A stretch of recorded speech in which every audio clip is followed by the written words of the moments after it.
Don't go for the shiny things. Ah, Go in and doing the basic stuff. Real estate market is pretty simple. I have seen the market change. I'm sure you're doing it longer than me, and you can see it is a cycle. We have bad, good. You just keep doing what is working, what have worked many times. Even if you don't see the result now, the result will compound later on. When luck is opportunity, that means preparation.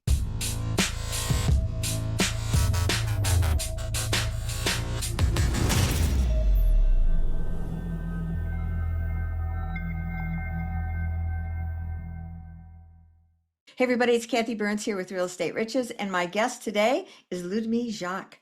I'm very excited to have you here because man, he's really impressive. All these different things that he's got going on, lots of lessons that you'll learn from. So welcome, buddy.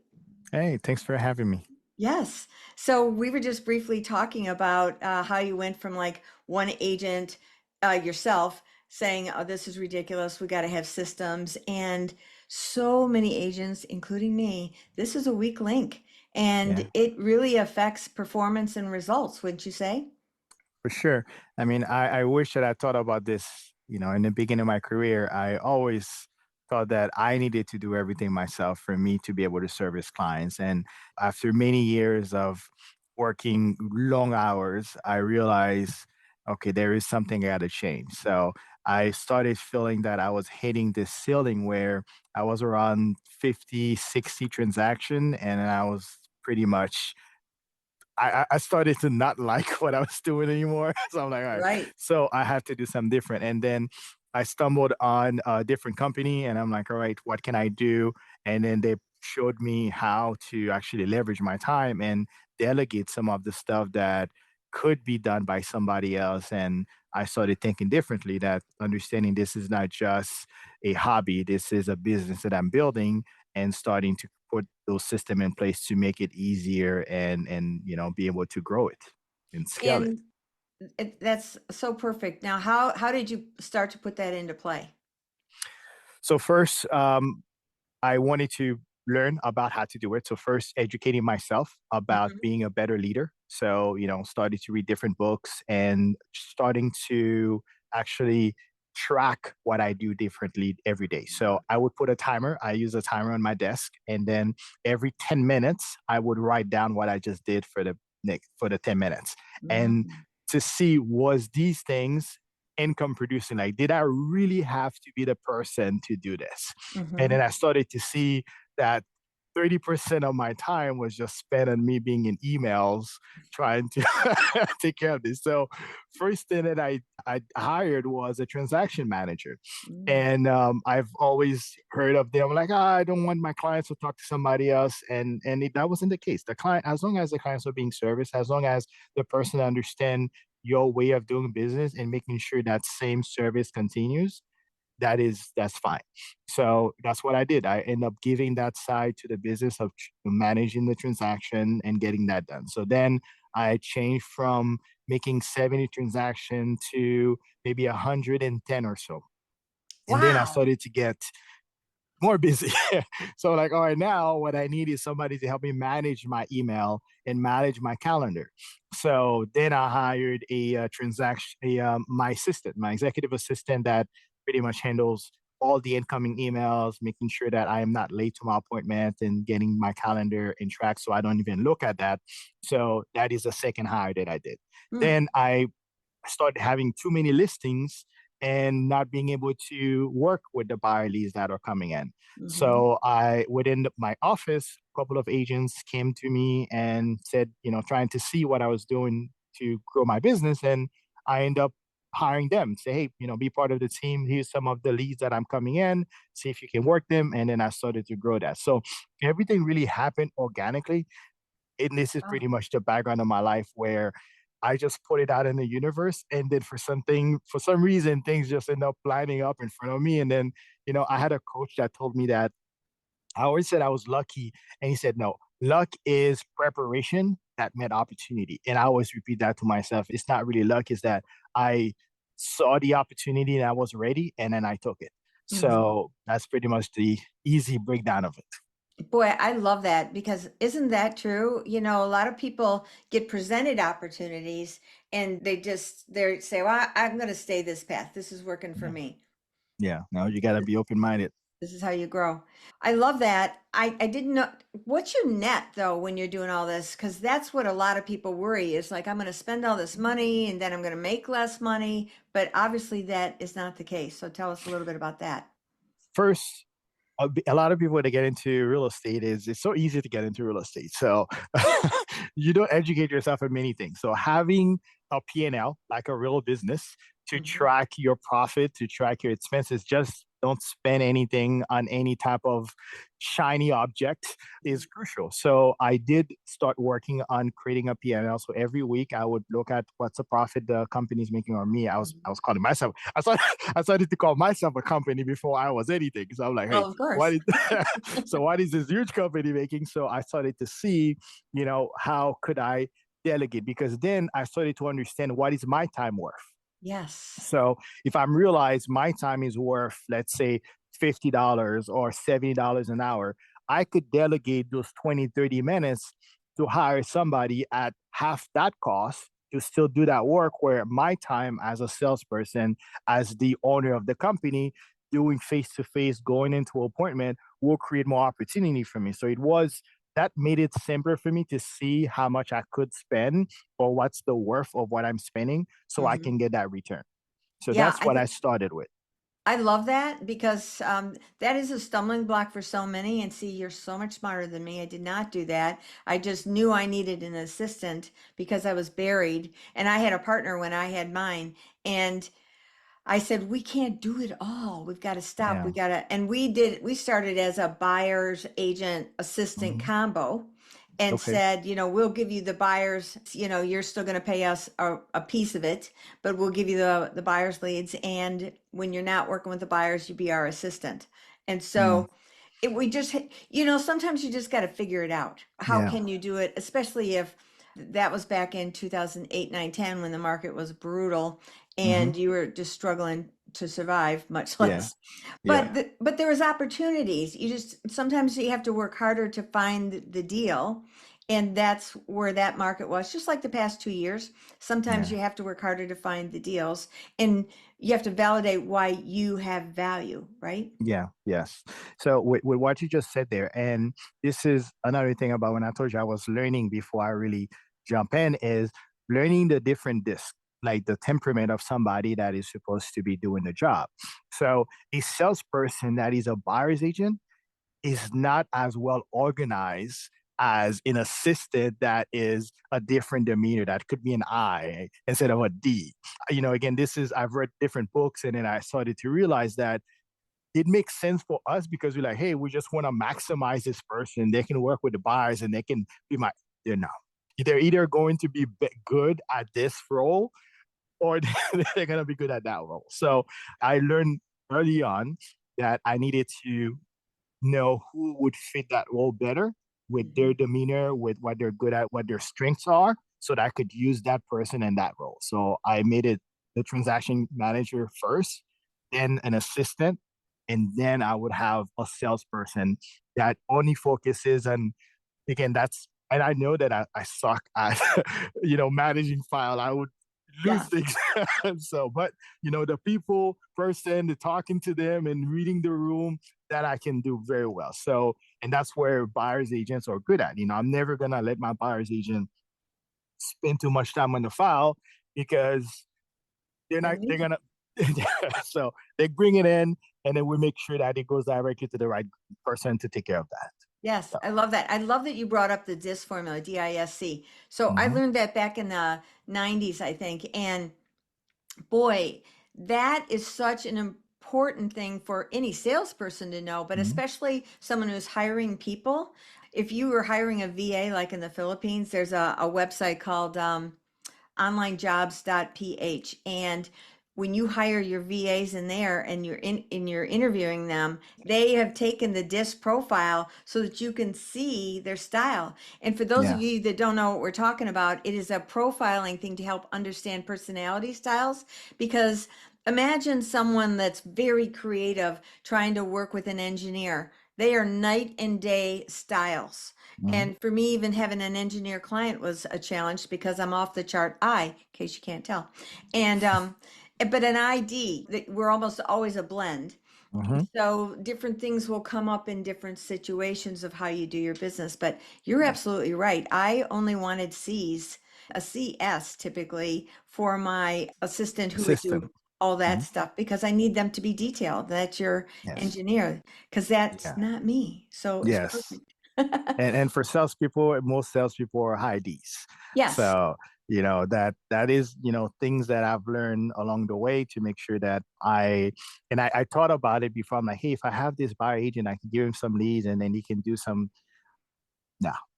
So if I would advise any agents doing this, and sometimes people want to reinvent things. They want to do it. What I've realized in our business is that you don't need to reinvent the wheel. Somebody before you have made all the mistakes. And I read this book multiple times, The Millionaire Agent by Gary Keller. And it is like my Bible, honestly. And just follow those steps. You don't need to think that there's something new. Just if you follow it throughout, there will be sometimes some nuances, but the baseline of what you need to do is like you're doing a certain amount of transaction, you track your expenses, you hire a transaction manager to make sure that all your files stay in track, and then you do your prospecting, you do your follow up. The next thing is having an assistant that is going to help you do some of these additional stuff. Then add buyer's agent. Don't think that because you're getting deals, you're going to hire a buyer's agent just so you can make more money. right. That is not the best way to do that. So, Right. It's so yeah, true. Oh, I love that you said that because you're following a principle. And even though we've got a lot of things that have come into our industry that are evolving it, there's still the basic platform of how you do this business, just a yeah, basic platform. So hmm, I also see that you are a rascal in all of this great AI stuff, which I just love. And it yeah, sounds like you're automated on steroids. So talk to me yes. about that because I just love AI. So there are many parts of our business that we put AI to help our team. So again, I don't want to make it too overwhelming or different things because there's so many different ways you go about it. It could be as simple as some of the softwares that we use have some built-in stuff that are pretty Sure. easy. So, for example, we have a company called Follow Up Boss and Ylopo. So we have that combination where speed to lead, where the moment that a lead comes in, we have created a system where they automatically get a text and a call from the AI just for them to verify the phone number, verify that the email, and verify their intent. And Mhm. that is then sent out to a buyer's agent with an appointment in their calendar. So that way, when they get in the morning and they get to their desk, they already have this appointment done for them.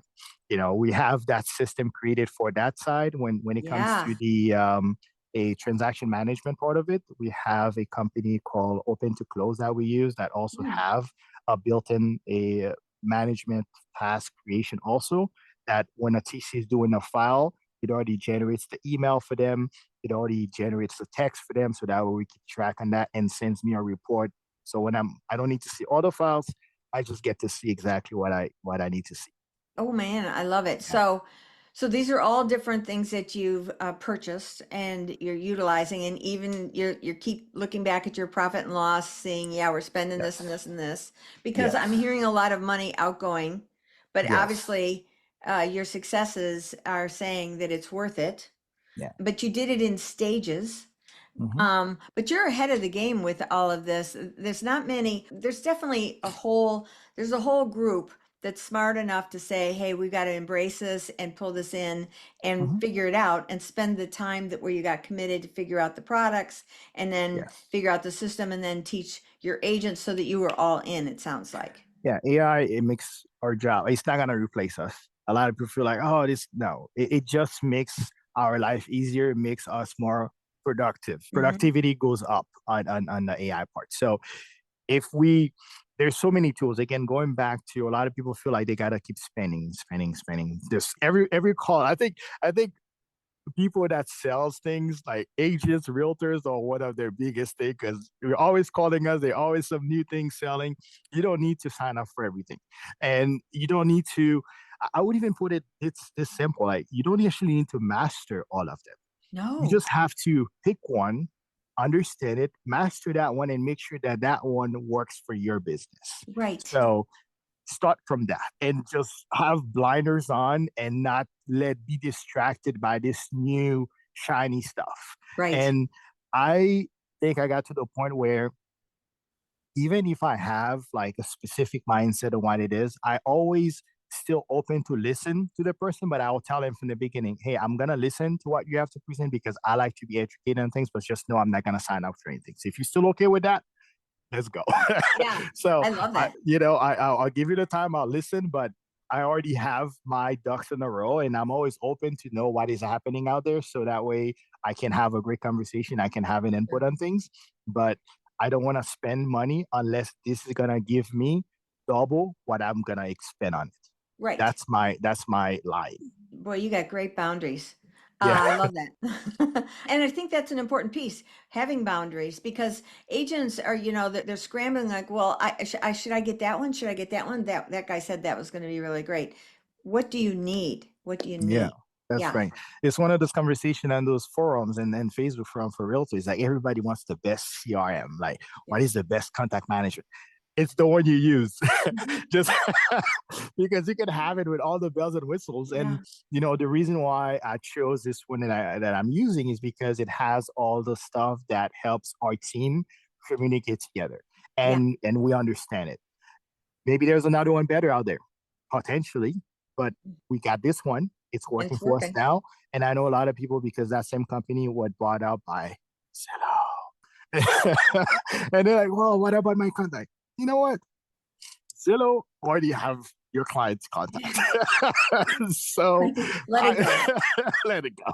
Let it So go. and then I tell another team member about this too, is because think about it this way, the same clients we work with. I mean, the worst thing is like you sell a client a house, you don't follow up with them, and then you see them sold list the house with another agent. Right? If you don't follow up with them, somebody else will. It's the same another agent, your database of people, there are no other realtors.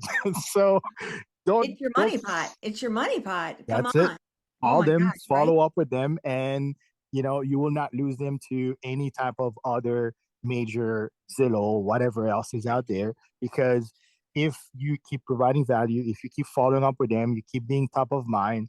When that time comes, instead of going to Zillow, or even if they go to Zillow, they will still send you because they trust your value. They just your Right. opinion. They're like, hey, we just saw this. Tell me about it. But Yeah. if they don't talk to you and you just sit back and thinking, well, I sold them my house a year ago, they will call me. They won't. They will They not. will not. They forgot you So, already. yeah, they will not. Oh, you still in real estate? Good for you. Yeah. So that's the thing. So that's the nuance of how keep it simple and keep it moving forward and do just the basic stuff. So you and I were talking about how you speak multiple languages, which just a side note, I always wonder how you think. Which language are you thinking in if you speak lots of languages? You know, Yes, it's funny. So I'll tell you a quick background. I moved here, and you're mentioning 2009. That's when actually I got licensed. ah, That's when I started when the market crashed, wow. and people thought I was crazy. They're like, "What? Why would you want to become a realtor?" Like, a lot of realtors like that wasn't good. Like the good old days we used to sell. I'm like, for me, that's what I knew. Yes. So it wasn't a problem. And so I moved from Haiti, and to tell you how my brain works is because it goes from the language you learn next. So my native Ah, language is Creole. So my second language is French, and third language is English. So what I would do is I will translate the word from Creole to French, from French to English. so, in so, nanoseconds. but yes, automatic. And sometimes some words I can only do the French pronunciation because I'm trying to think about it in French to try to make it sound Yes. English. Yeah. so, Well, what I learned so when I was trying to learn Portuguese is there isn't one word for another word. there's like a sentence for a word Yes, yes, or it's like, how will I yes. ever figure this out? So Right, you're yeah.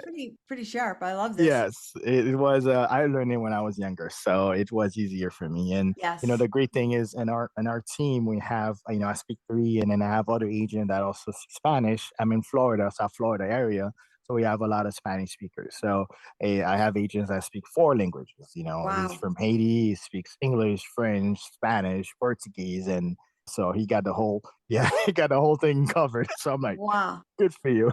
So Well, you know why that's so great? I do business globally. So, yeah, and because the internet and tech is making our world just more and more compact, right? yeah. And you're in Florida where you have a lot of international people living there who are Mhm. either related to someone internationally.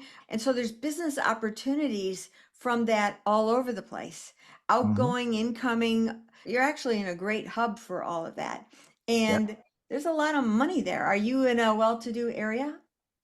Yeah. So we're in West Palm Beach Ah, area. So they call it the new, what's they call it again? The south Dubai. You of, compares to Dubai. so no, there is a place in, I can't think of it. So it's like the hub of the financial district in New York. So they like call it the south of that. So because we have a lot of new companies are coming to downtown West Palm. So a lot of tech companies, a lot of huge financial companies are coming down here. So, it's the new place to be. So a lot of people are similar in Florida. Weather's great.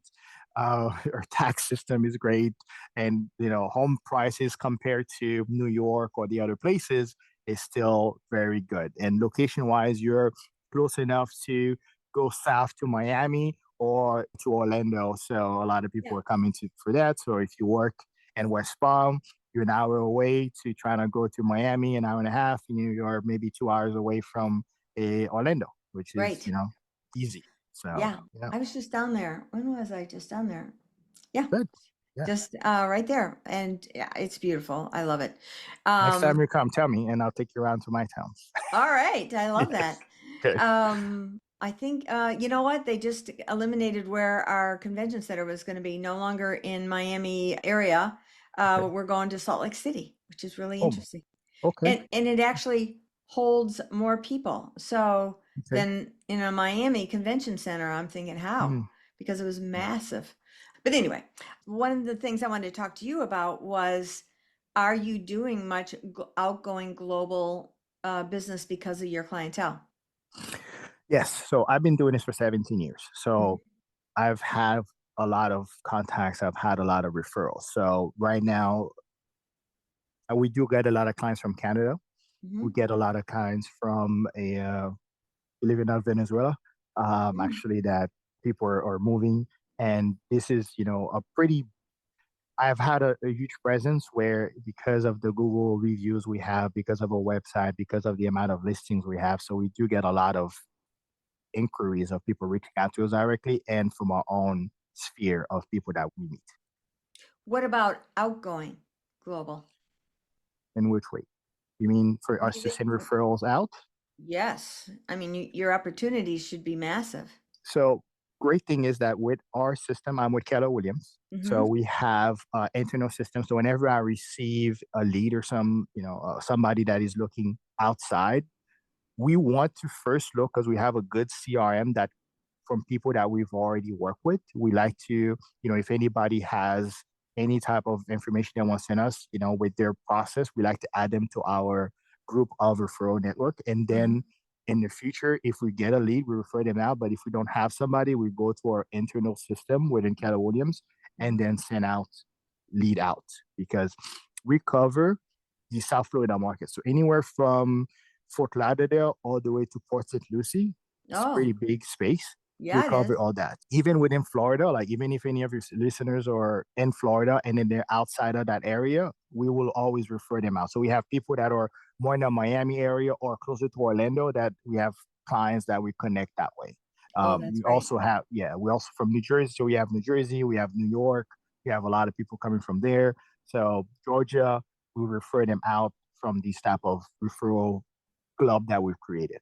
Wow, that's awesome. That's awesome. And your website, pretty stellar. I mean, Thank I you. was checking out your blogs. So Tell me, because I think it's very important today for a lot of agents to be doing the blogs from an AI perspective of being searchable.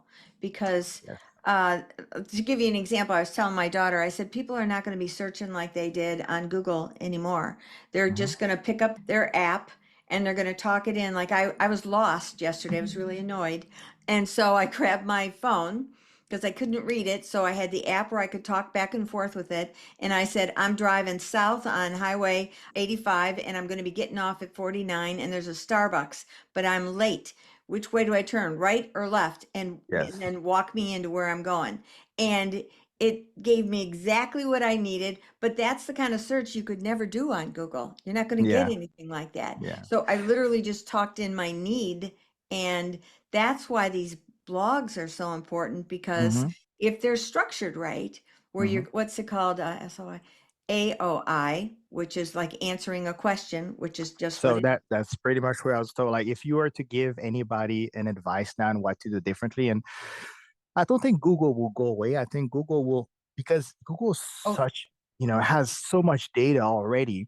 I think if you look at it, like most people use are starting to use ChatGPT or those AI search more than going onto Google because of the simplicity how you can just press a button right, and ask and have feel like you're having a conversation with the right. person with the AI. What I would recommend agents would to do is go to those different a chat, you know, LLMs, yes, the a large language modules, whichever one. There's so many of them, and do a search of type of questions that a buyer, a seller, a investor, whichever your group is, that would ask, and create a quick fact sheet on your website and right? even on your Google page, a Hmm. business page, where you answer these questions. Yes, So what would happen is these answers actually gonna when you go to ChatGPT, they're gonna get indexed, and then you're gonna be the reference person that make those answers, and then that's how you start ranking higher, and people start to find you because if somebody asks the questions, they're gonna refer you as okay, this is what Loodmy said, and then they'll have a link to your website. You click on it, and they get your information. So that yes, is where the next stage of search is going to be. And I am a still now. I think quick immediate thing, and I think most people should do it is have a Google page set up with reviews from your clients.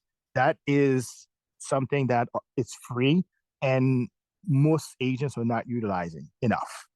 So AI will definitely in the future be able to give you more on that way. But if you want immediate result now, anybody before you meet with them, they're gonna look you up like, who's Ludme? Who's Cassie? yeah, Like, who are right. you? And then when you have that presence, they see your website, they see your reviews.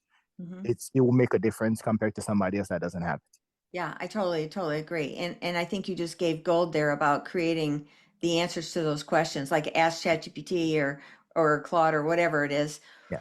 What are they searching? Because they're not saying I'm looking for a house in Charlotte. They're being very detailed of what they want, and it's that Hmm. kind of detail that how you would answer the question to that.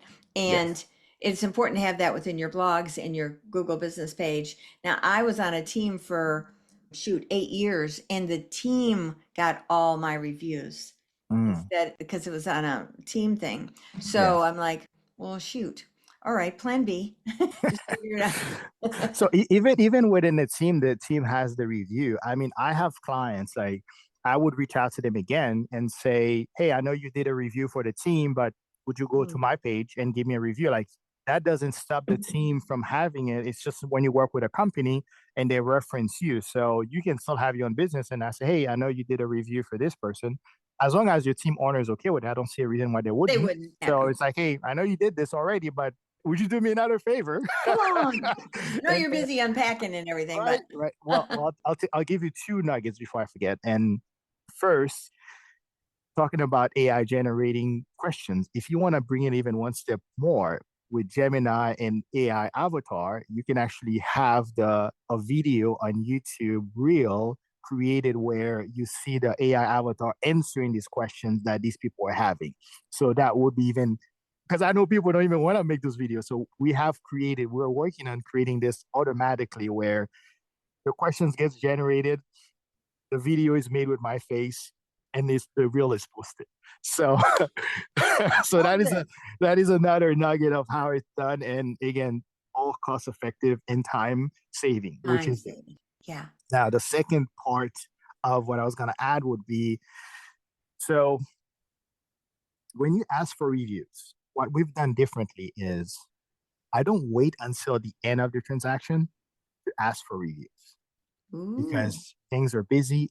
Things can go wrong that is outside of a realtor's doing, and then they still Yep. blame us. Like the mover could be something happened with them, the lender, the title company, Yeah. the neighbor. Like anything could happen throughout the process that could make them not happy with us or be not willing to give us a review. So what I've trained my team is whenever they tell us, "Thank you so much for doing this. This was great." Like they're happy. We hit it with the review, and we do it multiple times. So Oh. part of our process when we meet them for the first time, we tell them, "Hey, we're doing a presentation or a consultation." We say, "Hey, if we do a great job, we would be expecting a review from you, 5 star if great, and a referral." And then the moment, let's say for example, we get an offer, they're happy with it. We're like, we just got you an offer. Everything is just like, "Oh, thank you so much. We're so happy." And we say, "Would you do us a favor and ask for the review?" And Oh. even if they give us a review on Google, we ask again, say, "Hey, I know you did it on Google. Would you do it on Facebook?" Oh, So I that love way, that. you have many opportunities to ask because at the time the deal is closed, they're moving, there's so many Yeah. other things going on, they're not going to do it. While they're Yeah. signing the contract, here's a review link. Click on it. Yeah. So, I love this. This is great. one, yeah, for sure that changed the amount of reviews. I think right now we're like 370 or 360, 360 on Google. It, not how it changed from us asking throughout the process, not at the end. And Oh, I we've love seen this. that amount of review go up more. Well, this is called Real Estate Riches, and you just gave some great nuggets, buddy. You're welcome. Well, I'm thanks here for so that. much. Of Any course. last tidbit you want to share? Or Don't go for the shiny things. Keep yeah, going and doing the basic stuff. Real yeah, estate market is pretty simple. I have seen the market change. I'm sure you're doing it longer than me, and you can see it is a cycle. We yeah, have bad, good. You just keep doing what is working, what have worked many times. Even if you don't see the result now, the result will compound later on. When luck is opportunity, that means preparation. So, yes. Love mhm, it, love it. Well, thank you very so good. much for being on here today. Wasn't Of he course. great? I love this guy. Yes, it was awesome. Thank you so much for having me. Thank you. Let's book a strategy call and let's have a talk. No pressure, but man, it's worth a conversation. The link's in the description.